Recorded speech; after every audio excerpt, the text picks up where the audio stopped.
GNFC has expanded its margins. The profits have come in higher by 22%. We have Rajiv Kumar Gupta, IAS MD at GNFC.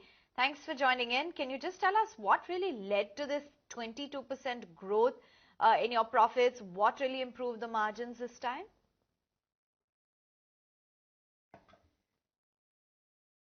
Well, let me tell you, this has been a very testing time for the company for the last 10 weeks.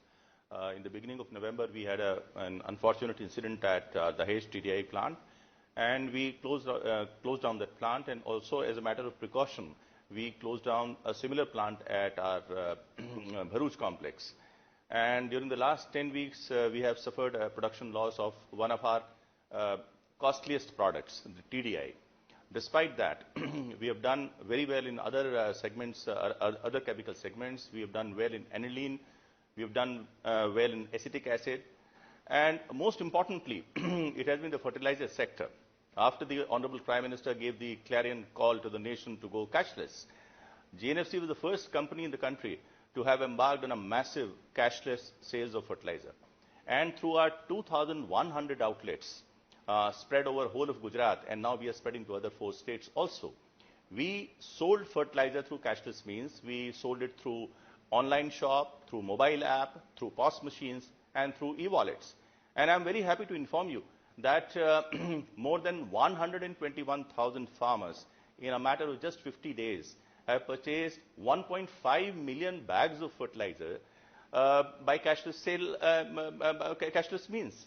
So almost 50 crores worth of fertilizer has been sold, and GNFC fertilizer sales have gone up by almost 90% during this period as compared to the similar period last year.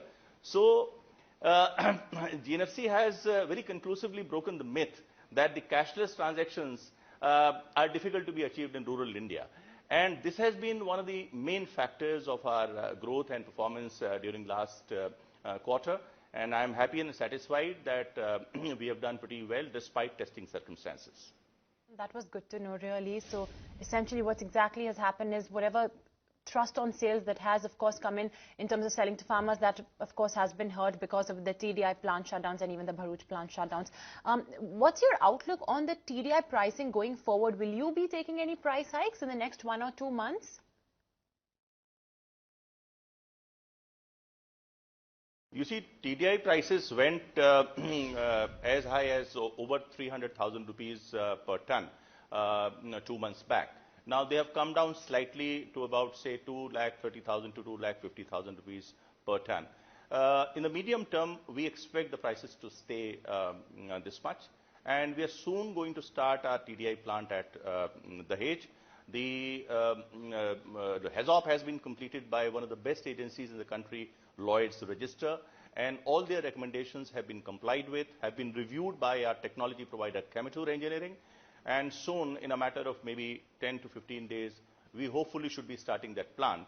And outlook for TDI, I see very positive for next 2 to 3 months. No, so for this particular plant, what kind of revenue are you looking at to your, rather, what kind of contribution are you looking at to your revenues and your margins? You should understand that that plant produces about 160 tons of TDI, and at the current market price of 230,000, we expect some good revenues. Okay, all right. You've also asked for a probe on anti-dumping duty in TDI. So what's the industry scenario like and demand outlook, and have you heard anything in relation to an anti-dumping duty on TDI which may be introduced by the government?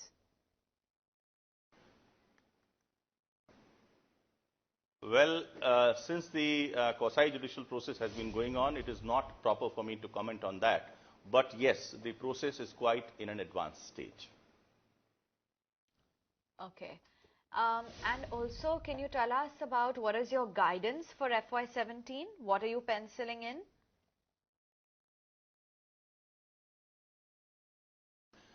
Well, I would like to inform through you to your viewers that we have embarked on a very major program of backward integration. After the Honorable Prime Minister made it mandatory for every gram of urea to be coated with neem oil, we embarked on a program of backward integration with a special focus on employment generation to marginalized communities, rural communities, and especially women. And we started a new vertical of neem products. And in the very first year, we collected more than 10,000 tons of neem seeds and produced about 850 tons of neem oil. And then after the success of this backward integration model, we have embarked on a forward integration model, and we've started producing neem products which we are gradually launching in the market.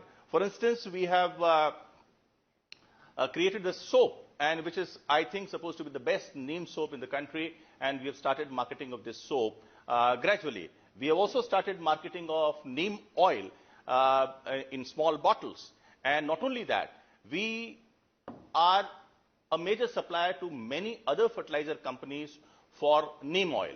So this is how the company has been developing a new business model, which is both as part of its CSR activity, and substantial revenue is going to be generated during next coming year. And in the next season, our target is to produce about 2,000 to 3,000 tons of neem oil and make further neem products like neem hand wash, neem face wash, and neem shampoo. We are also in the process of developing a mosquito repellent, which we have termed as Neem Night. So this is something which we have been doing both as part of backward integration and forward integration, and starting a new vertical of neem products.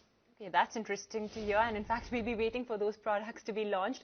But just a quick question then, including all of these new launches that of course you have flagged off, and of course given the fact that you just said about your TDI plant hopefully restarting, resuming operations in the next 10 to 15 days, what can we expect from GNFC for Q4 and also for FY18?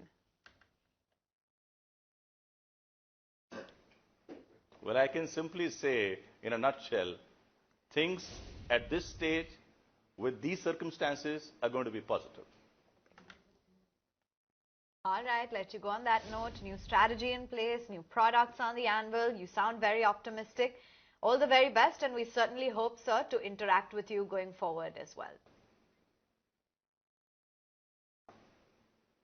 Thank you so much. Thank you.